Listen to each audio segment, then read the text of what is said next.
آج یہ نہیں کہا کیوں چاہے آج کیا 14 آدمی مر گئے. ہم نے اس وقت بھی کہا تھا کہ ان 14 آدمیوں کی جو ڈیتھ ہوئی ہے بڑی افسوسناک ہے. کہاں فوت ہوئے, CNSC کارڈ نمبر کیا تھا, کہاں دفن ہوئے, کچھ تفصیلات سے آگاہ کرے. اتنے سالوں اس تفصیلات سے آگاہ نہیں کیا گیا. دیکھیں یہ بات بہت غلط ہے کہ ہر وقت ایک نئی بات کی جائے. کل میں مطمئن گیا تھا گھر کہ انہوں نے یہ فیصلہ کر لیا کہ معاملات کو فلور آف دا ہاؤس پہ لائیں گے, اور مجھے اس میں ایک مثبت چیز نظر آئی, روشنی نظر آئی کہ چلیں یہ جھگڑے ختم ہوں گے, وہاں پہ آ جائیں گے. لیکن آج اس سے الٹ آ گیا. اور پھر یہ بہت اہم سوال اٹھایا جا رہا ہے, کیا عمران خان ٹویٹر استعمال کر رہا ہے؟ سر ان کے بہاف پر کوئی کر رہا ہے, انہوں نے کبھی بھی تردید نہیں کی کسی بات کی. ویری امپورٹنٹ عائشہ محترمہ, یہ مذاق نہیں ہو رہا جو آپ نے یہ ساری انٹرو سنایا, آپ نے مجھے لاکھوں لوگوں نے سنا, یہ مذاق نہیں ہے. اگر اس کا ٹویٹ وہ نہیں چلا رہا تو اس میں اخلاقی جرات ہونی چاہیے کہ وہ کہے کہ وہ یہ ٹویٹر اس کا نہیں ہے. کیونکہ ٹویٹر کے ذریعے جو پیغامات پاکستان میں دیے جا رہے ہیں وہ پاکستان کی دشمنی پر مبنی ہیں, وہ پاکستان میں انارکی کو پیدا کرنے کے لیے ہیں, وہ پاکستان کے اندر فسادات کو اضافہ دینے کے لیے ہیں. اور میں سمجھتا ہوں کہ ایک لیڈر جو نیشنل لیڈر ہے اس کی ذمہ داری ہے وہ صاف کہے کہ بھائی میرا ان ٹویٹر کے ساتھ کوئی تعلق نہیں ہے. میرا تعلق تو ہے اپنی بہن کے ساتھ جو میں ملاقات کرتا ہوں, یا میں اپنے وکلاء کے ساتھ جو ملاقات کرتا ہوں, چلو اس حد تک میں مان لیتا ہوں. حالانکہ اس میں بھی تضادات ہیں, اس میں بھی شدید ترین تضادات ہیں. تو دیکھیں خدا کے لیے اس قوم کو اس تضادات سے باہر نکالیں, آگے کو چلنے کا راستہ اپنائیں, اور یہ جو ٹینشن ہے اس کو ختم کریں. اور خود تضادات کا شکار کیا دوسروں کو تضادات سے نکال سکتے ہیں؟ ڈیفینیٹلی جب ان کو خود سمجھ آئے گی تو کچھ کریں گے. جب خود کنفیوژن کا شکار ہیں اور کنفیوژن جماعت کے اندر جا رہا ہے, وہ کارکن تک جا رہا ہے. آشا دیکھو کتنے افسوس کی بات ہے کہ اتنی بڑی پولیٹیکل فورس نے ہمیں یہ کہا تھا کہ جہازوں کے جہاز بھر کے آ رہے ہیں دانشوروں کے, اور جیسے ہی وہ پاکستان میں لینڈ کریں گے پاکستان کی تمام خرابیاں ختم ہو جائیں گی. ہم بہت مطمئن تھے, بڑے بڑے نام آئے. اگر اس جماعت کے اندر اتنا کنفیوژن ہے تو یہ دیکھیں ایک بات یاد رکھے گا, سیاسی پارٹیوں کی ناکامی قوم کی ناکامی ہوتی ہے. ویلڈ. اگر یہ کنفیوژن بڑھتا ہے تو یہ قوم کا کنفیوژن بڑھ رہا ہے. ٹھیک ہو یہ قوم میں کنفیوژن بڑھایا جا رہا ہے, یہ مشکل کام نہیں ہے.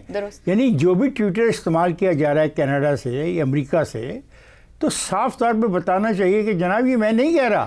ٹھیک ہو گیا, لیکن ایسا نہیں ہے, آپ کی بات درست ہے, مگر کبھی تردید نہیں آئی ہے. لیکن یہ دیکھو کتنا سمپل آپ نے کہہ دیا کبھی تردید نہیں آئی. سر آپ شاید بھول گئے 1971 کے معاملے کو لے کے جتنا بڑا ٹرینڈ چلایا گیا تھا اور جس طریقے سے اس کو وائرل کیا گیا تھا اس کی بھی کبھی تردید نہیں ہوئی ہے. آشا آپ سے میں توقع کرتا ہوں کہ آپ میرا پیغام میرا لفظ آگے پہنچائیں گے. یہ ضروری ہے اس کی تردید, ٹھیک ہے, اس کی تردید ضروری ہے. وہ لیڈر ہے, وہ لیڈر ہے, ٹھیک ہو گیا, وہ لیڈر ہے. مطلب نہیں آئی تو اس کا مطلب ہے اونرشپ ہے نا. زیغم صاحب میں آپ کی جانب اگر یہ اونرشپ ہے تو یہ پاکستان کی دشمنی ہے. آپ پروپیگنڈا والی بات کو سپورٹ کریں. زیغم صاحب پی ٹی آئی کے جو کئی رہنما ہیں ان کے خلاف وائٹ پیپر بنا کے مطلب سیکرٹری جنرل ہیں, چیئرمین صاحب ہیں یا اور کچھ لوگ ہیں جو نہیں نظر آئے کارکنوں کو, بانی چیئرمین کو بھیجنے کا فیصلہ ہے. کیا یہ جو بیرسٹر گوہر نے گفتگو کل کی یا احتجاج کے دوران کی یا سیکرٹری جنرل سلمان اکرم راجہ کریں وہ عمران خان کی لائن نہیں لے رہے ہیں؟ ایک اور چیز ریپورٹڈلی سامنے آ رہی ہے کہ یہ لیڈرشپ خود خوف زدہ ہے, اپنے سوشل میڈیا کی وجہ سے یرغمال محسوس کرتی ہے کہ جو بات وہ دیتے ہیں یا کہتے ہیں وہ کھل کے نہیں کہہ سکتے. ان کو خوف ہے کہ وہ بھی کہیں ٹیگ نہ ہو جائیں کسی باعث. جی بالکل, خوف زدہ ہونا ایک میرا خیال ہے فطری بات ہے. پی ٹی آئی کی جو قیادت ہے وہ اپنے اندر جو ایکسٹریم ایلیمنٹس ہیں, خاص طور پہ جو باہر بیٹھے ہوئے ہیں اور باہر سے ایک شدید قسم کا نیریٹو چلا رہے ہیں اور دباؤ ڈال رہے ہیں اپنی قیادت پر, ان سے بھی خوف زدہ ہیں. حکومت سے بھی خوف زدہ ہونا بنتا ہے, جس طریقے سے پی ٹی آئی کا رگڑا لگ رہا ہے اس کی بھی بات ہے. اور خود عمران خان سے بھی خوف زدہ ہیں, کیونکہ عمران خان جس طرح کال دے رہے ہیں, انہیں جو کرنے کا کہہ رہے ہیں, اس سے بھی وہ بظاہر مکمل طور پہ اتفاق نہیں کرتے. وہ ذرا مختلف طرح کی پالیسی چاہتے ہیں, مختلف طرح کا لاہے عمل چاہتے ہیں, لیکن جو آخری بات ہوگی وہ عمران خان کی ہوگی. اور عمران خان نے ابھی سب کو ایک طرح سے چپ کرانے کا سگنل دے دیا ہے اور انہوں نے کہہ دیا کہ سب ٹھیک ہے. وہ یہ نہیں چاہتے کہ پارٹی ٹوٹے, اور سب کو انہوں نے فیس سیونگ دے دی ہے. جو فیس سیونگ بیگم صاحبہ نہیں دے رہی تھی, جو سخت الفاظ وہ پنجاب کی قیادت کے خلاف استعمال کر رہی تھی, وہ فیس سیونگ عمران خان نے دے دی ہے. عمران خان نہیں چاہتے کہ پارٹی کے اندر اختلافات آئیں, اور میرے خیال میں عمران خان اس کو فی الحال مینج کر مگر لیں. Chairman P T I barrister Gohar کے لیے انہوں نے کہا ہے کہ ان کو یا تو سمجھ نہیں ہے یا وہ سمجھ نہیں پا رہے چیزوں کو, انہیں اندازہ نہیں ہے کیا, اور اس پر ان کا سوشل میڈیا پہ جو بھی ایلیمنٹ موجود ہے وہ بہت خوش ہے کہ جو وہ گزشتہ روز سے کہہ رہے تھے وہ صحیح ثابت ہو گیا ہے. دیکھیں, جو بیرسٹر گوہر ہیں وہ صرف ایک سیٹ کو گرمانے کے لیے ہیں. ان کا وہی کردار ہے جو پاکستان مسلم لیگ نواز میں جاوید ہاشمی کا تھا. اصل طاقت عمران خان کے پاس ہے اور ان کی بیگم کے پاس ہے, اور اگر اس سے ہٹ کر کوئی بات کی جائے گی تو وہ غلط فہمی ہوگی. انہوں نے یہی کہا نا کہ ان کو شاید سمجھ نہیں آئی. انہوں نے یہ نہیں کہا کہ انہوں نے کوئی بہت غلط کر دیا, کوئی غداری کر دی, وہ بزدل ہیں. انہوں نے کہا ان کو سمجھ نہیں آئی ہوگی.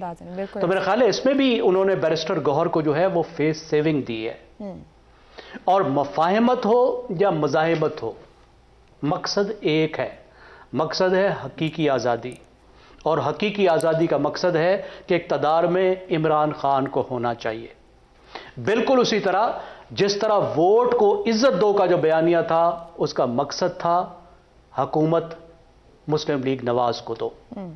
جو یہ تمام چیزیں ہیں جو ہمیں مختلف نظر آ رہی ہیں, جو پھیلی ہوئی نظر آ رہی ہیں, میرے خیال ہے اس کو عمران خان کے نیریٹو کے تناظر میں دیکھیں تو سب چیزیں اپنی جگہ پہ سیٹ ہو جاتی ہیں, چاہے وہ مفاہمت والی ہوں یا مزاحمت والی ہوں. عمران خان موبلائزیشن کے لیے جو بیانیہ استعمال کر رہے ہیں وہ بیانیہ ہے حقیقی آزادی. تو زیغم صاحب اس کا مطلب ہے بانی پی ٹی آئی کا ایکس اکاؤنٹ منظم پروپیگنڈے کے لیے ان کی خواہش کے مطابق استعمال کیا جا رہا ہے.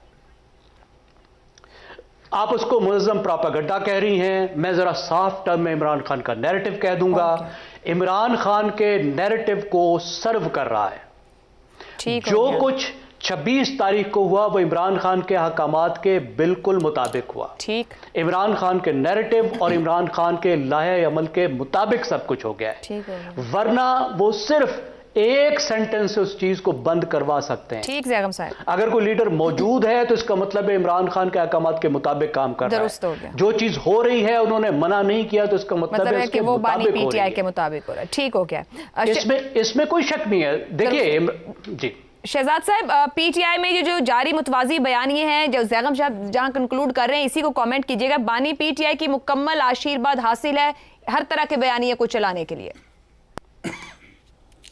اچھا, میں نہیں سمجھتا کہ مکمل آشیرواد حاصل ہے. ایک آدمی جو ایک سیل میں بند ہے اس کو کے پاس کیا کنٹرول ہے کہ باہر اس کے نام پہ لوگ کیا کیا لکھ رہے ہیں, بیچ رہے ہیں, کیا مسالہ باہر بک رہا ہے اس وقت.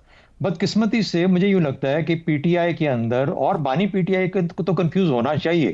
وہ پچھلے 15-16 ماہ سے جیل کے اندر ہے, سیل کے اندر ہے. اس کو جو جا کے بتاتا ہے وہی اس کی انفارمیشن ہے.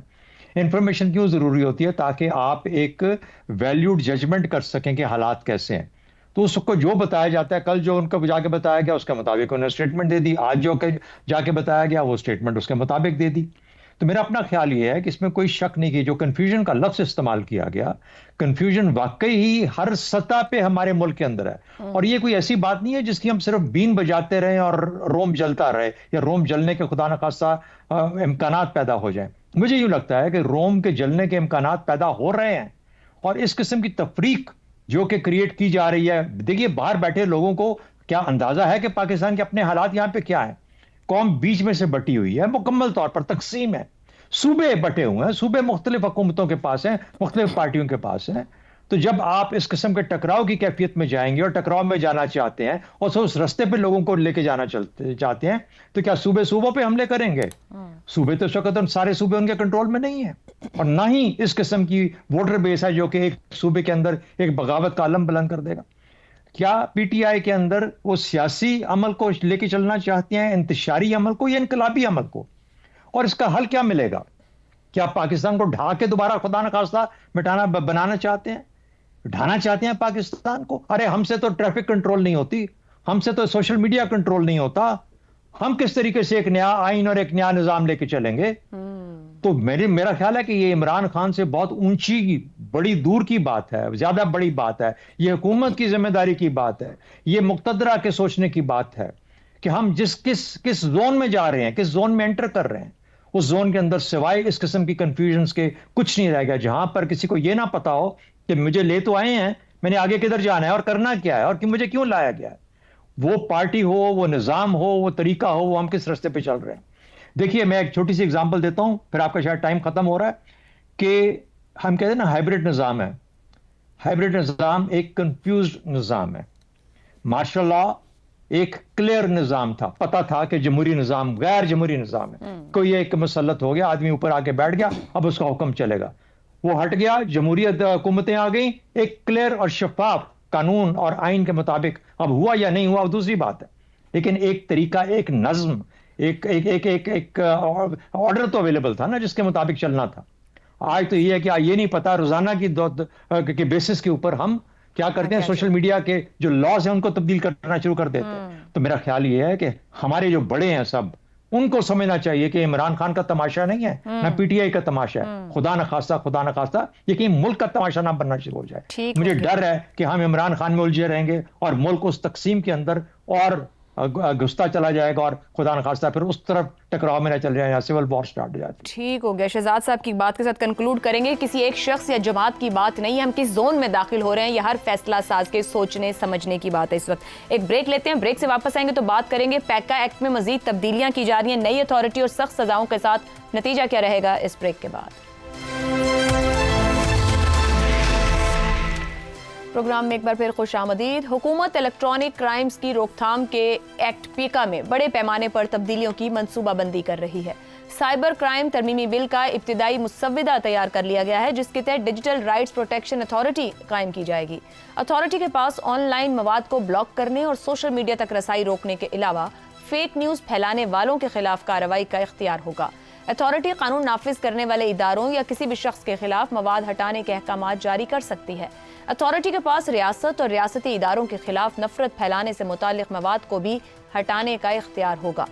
فیک نیوز پھیلانے, خوف و ہراس اور بدگمانی پیدا کرنے والوں کو 5 سال قید یا 10 لاکھ روپے جرمانہ ہوگا. ترمیم کے مسودے میں مجوزہ تبدیلیوں میں سب سے زیادہ قابل ذکر سوشل میڈیا پلیٹ فارم کی نئی تعریف ہے, جس میں مزید توسیع کی گئی ہے, اور اب اس میں سوشل میڈیا تک رسائی کے لیے استعمال ہونے والے ٹولز اور سافٹ ویئر بھی شامل ہیں, جیسے کہ وی پی این. پیکا ایکٹ 2016 میں اس وقت بنایا گیا جب نون لیگ کی حکومت کو بظاہر شہریوں کے ڈیجیٹل رائٹس کے تحفظ کا خیال آیا, مگر ہر حکومت نے پیکا ایکٹ میں اپنی مرضی کی ترامیم کر کے اس کو سیاسی مخالفین کے لیے بطور ہتھیار استعمال کیا. پی ٹی آئی نے 2022 میں پارلیمان کی بجائے صدارتی آرڈیننس کے ذریعے تبدیلیاں کی.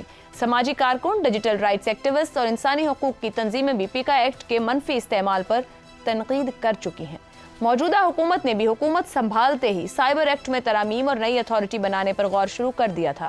ایسے میں اہم سوال یہ ہے کہ کیا واقعی حکومت کا مقصد فیک نیوز اور منفی پروپیگنڈا کو روکنا ہے, یا پھر ماضی کی طرح صرف سیاسی مخالفین اور صحافیوں کے خلاف استعمال ہوگا. بلا شبہ فیک نیوز اور منفی پروپیگنڈے کو روکنا دنیا بھر کی ریاستوں کے لیے درد سر بن چکا ہے, اور جسے روکنا بے حد ضروری ہے, مگر اس کے ساتھ یہ بھی اتنا ہی ضروری ہے کہ کسی بھی قانون کی آڑ میں سیاسی مخالفین, صحافیوں, سماجی کارکنوں یا عام شہریوں پر کریک ڈاؤن نہ کیا جائے. سوال یہ بھی ہے کہ جب پہلے سے ہی ایف آئی اے پیکا ایکٹ کے تحت کام کر رہی ہے تو پھر نئی اتھارٹی بنانے کی کیا ضرورت ہے. اسی پر گفتگو کریں گے. سوال اس طرح سے, حکومت کا پیکا ایکٹ میں تبدیلیوں کا فیصلہ, نئی اتھارٹی, سخت سزائیں, سائبر کرائم ترمیمی بل تیار, ماضی میں پیکا ایکٹ کے سیاسی استعمال کی مثالیں, اب کی بار قانون کی درست تشریح کی کیا ضمانت. شہزاد صاحب, جو حکومت میں ہوتا ہے اس کو اپنا عمل صحیح لگتا ہے, سیاست پر مخالفین سمجھتے ہیں انہی کے خلاف ہو رہا ہے. اب کی بار کیونکہ ہم یہ دیکھ رہے ہیں 9 سال سے کوشش کی جا رہی ہے یہ ڈیجیٹل رائٹس کے لیے, اب تک تو ممکن نظر نہیں ہے, اب درست تشریح کی کوئی ضمانت ہو سکتی ہے؟ اصل میں عائشہ ہم پچھلی جنگ لڑ رہے ہیں, جیسے کہتے ہیں نا فائٹنگ دا لاسٹ وار. یہ جو پچھلی آج سے کوئی 20 سال پہلے 15 سال پہلے جنگ لڑنی چاہیے تھی وہ آج ہم لڑنا شروع کیا ہم نے. دیکھیے ایک خبر ہے ہم سب سننے والوں کے لیے کہ 20 جنوری 2025 کو ڈونلڈ ٹرمپ امریکہ کا صدر حلف لے لے گا. اس کے ساتھ ایک شخص آئے گا, اس کا نام ہے ایلان مسک. ایلان مسک جو کہ ٹویٹر یا ایکس کا اس وقت اونر ہے, اس نے اس کو بالکل فری کر دیا اور اس نے یہ کہا ہے کہ جو ملک ایکس کے اوپر پابندی لگائے گا اس کے امریکہ کے ساتھ کسی قسم کا کوئی تعلق نہیں رہے گا. یہ اس کی ایک ابھی فی الحال یہ لا قانون بنا نہیں, لیکن ان کی پالیسی کے چند جو چیزیں سامنے آتی ہیں ان میں سے ایک حصہ یہ ہوگا. دوسری بات انٹرنیٹ ہے نا, انٹرنیٹ بند کر دیتے ہیں ہم, انٹرنیٹ سلو کر دیتے ہیں کہ اچھا ادھر سے خطرہ ہے, انٹرنیٹ سے خطرہ ہے. اس نے انٹرنیٹ کا بھی بندوبست کر لیا. اس نے ایک پروگرام لے آیا جس کا نام ہے سٹار لنک. اس نے اپنا سیٹلائٹس کا سسٹم نظام کریٹ کر دیا اور وہ کہہ رہا ہے کہ میں دنیا کے ہر بندے کے پاس سٹار لنک لے کے پہنچ جاؤں گا اور فری دے دوں گا. اور اس کے بعد مجھے بتائیے کہ جس کے پاس سٹار لنک بھی ہوگا, ایکس بھی ہوگا, اس کو باقی سہولتیں بھی آ جائیں گی اس کنیکٹیوٹی کے ساتھ, آرٹیفیشل انٹیلیجنس کے معاملے بھی آ جائیں گے اور سب چیزیں شامل ہو جائیں گی, اور وہ کرے گا. وہ آپ کو اگلے 4 سال میں دنیا تبدیل ہوتی نظر آئے گی. تو اس لیے میں کہتا ہوں کہ آپ کا یہ ڈسرپشنز ہے نا, اسے کہتے ہیں کہ ایک ایرا آف ڈسرپشن. ہمارا ایک ایسا دور شروع ہونے والا ہے جس کے اندر ڈسرپشنز ہوں گی ہمارے معاشروں میں, ہماری سوچ میں, ہمارے پرانے نظام کے اندر. اب اس کو سمجھنے اور سوچنے کے لیے دماغ چاہیے جو کہ اس کے ساتھ اپنے آپ کو ایڈجسٹ کر سکیں. ورنہ کیا ہوگا, ورنہ آپ صومالیہ, سوڈان اس قسم کے, سوڈان تو شاید بڑی اچھی جگہ ہے, صومالیہ پہنچ جائیں گے. اچھا بہرحال پیکا کے بارے میں بات کر لوں. ہر وہ قانون اور ہر وہ نظام جس کے اوپر یہ بھروسہ ہو کہ یہ آئندہ یا مستقبل میں بھی ایسا ہی رہے گا جیسا آج ہے, صحیح, یعنی ایسے رولز آف دا گیم جو کہ کل بھی وہی ہوں گے, جو پرسوں بھی وہی ہوں گے جو کہ آج بنائے جا رہے ہیں, اس نظام کے اوپر بھروسہ کیا جا سکتا ہے. جب تک کسی چیز پہ بھروسہ نہ ہو وہ نظام کامیاب نہیں ہو سکتا, وہ ناکام ہو جایا کرتا ہے. پریڈکٹیبلٹی چاہے وہ کسی بھی زندگی, آپ کے گھر کے اندر ہو, آپ کے گھر کے باہر ہو, حکومتوں کا نظام ہو, معاشروں کو چلانے کا نظام ہو, سوچ کا نظام ہو, اگر پریڈکٹیبل نہیں ہوگا تو اس کے اندر بالکل ڈسرپشن آئے گی, تباہی, افراتفری مچ جائے گی, اور وہ افراتفری آپ دیکھ رہے ہیں. تو اس لیے کیا یہ قانون اگر جو بن رہا ہے ایسا ہی رہے گا؟ یہ کیا ایک ہی پیمانہ ہوگا؟ ٹھیک, اس میں سب کے ساتھ برابر سلوک کیا جائے گا؟ یہ تو نہیں ہوگا کہ میرا کتا ڈاگی اور تمہارا کتا کچھ اور. تو اس لیے انفارچونیٹ ہے کہ ہمارے ہاں ایپلیکیشن آف لا بھی برابر نہیں ہے, قانون کو ایک ہم لمبی دیر تک بھی نہیں چلانے دیتے. ٹھیک ہو گیا. اور آپ کو اپنے نظام کو بہتر کرنا پڑے گا ٹو ڈیل ود دی ڈسرپشنز جو کہ رستے میں آ رہی ہیں. درست. زیغم صاحب, یہ سائبر قوانین ہر حکومت سمجھتی ہے کہ وہ اس کے حق میں ہوتی ہے, وہ ٹھیک کر رہی ہے, اور ہر اپوزیشن سمجھتی ہے مخالف. 2015 سے لے کے اب تک کی بات کریں, جیسے ہی نشستیں بدلتی ہیں وائس ورسا, حکومت اپوزیشن اور اپوزیشن حکومت میں جاتی ہے, سوچ بھی تبدیل ہو جاتی ہے, قوانین بھی تبدیل ہو جاتے ہیں, امپلیمنٹیشن بھی, اور سیاسی مخالفین سمجھتے ہیں کہ ان کے خلاف کریک ڈاؤن شروع ہو گیا. یہ سیاسی جماعتیں قوانین کو عوام کے لیے, معاشروں کے لیے کیوں نہیں بناتی ہیں, ان کی بہتری کے لیے کیوں نہیں بناتی؟ اپنے لیے کیوں نہ بنائیں؟ دیکھیے, ہماری حکومت میں لاہور کے اتنے بہت سے لوگوں کے ہونے کا ایک فائدہ تو ضرور ہے, وہ یہ ہے کہ حصے مذاق موجود ہے. اب دیکھیے اتھارٹی بنانے لگے ہیں, نام اس کا کیا رکھا ہے, ڈیجیٹل رائٹس پروٹیکشن اتھارٹی, یعنی ڈیجیٹل رائٹس کے تحفظ کے لیے. وہ ہمارا یوٹیوب پہ گانا سننے کا حق چلا گیا, لیکچر سننے کا حق چلا گیا, لوگوں کا آن لائن جا کے بنیان بیچنے کا حق چلا گیا, لیکچر دینے کا حق چلا گیا. اور اتھارٹی کیا بن رہی ہے؟ Digital rights protection authority. اب اس کے کون ممبر ہوں گے اس اتھارٹی کے, ہمیں کوئی پتہ نہیں. کیسے ان کا تعین ہوگا کوئی پتہ نہیں, یا سمجھ لیں کہ ہمیں پتہ ہی ہے کہ کیسے ہوگا. سائبر گورننس کو مین سٹریم لائن کرنے کی بالکل ضرورت ہے. گلوبل پریکٹسز کے مطابق کچھ چیزیں یہ کہہ رہے ہیں ہم کریں گے, پورنوگرافی کو روکیں گے, دھمکیوں کو, غلط الزامات کو. لیکن دیکھیں بہت بڑے مسئلے ہیں. ایک جو سب سے بڑا مجھے مسئلہ نظر آ رہا ہے وہ جن ٹرمز کو یوز کر رہے ہیں, فیک نیوز مثال کے طور پہ. دنیا میں کسی کو پتہ نہیں فیک نیوز کیا ہوتی ہے, اور by the way us term کو مقبول کیا تھا دنیا کے فیک نیوز کے سب سے بڑے استاد نے, ٹرمپ صاحب نے. سب سے زیادہ فیک نیوز کا لفظ استعمال کرتا ہے ٹرمپ. اس کے بعد پروپیگنڈا. کیا ہوتا ہے بھی پروپیگنڈا؟ اور content harmful to state interest. کون سا اسٹیٹ کا انٹرسٹ کیا ہے, اور کون سا کنٹینٹ کس طریقے سے اسٹیٹ انٹرسٹ کے خلاف ہے, ان سب چیزوں کا کون تعین کرے گا؟ کیا یہ سیاسی رگڑے کے لیے استعمال نہیں ہوں گے, سینسرشپ کے لیے استعمال نہیں ہوں گے؟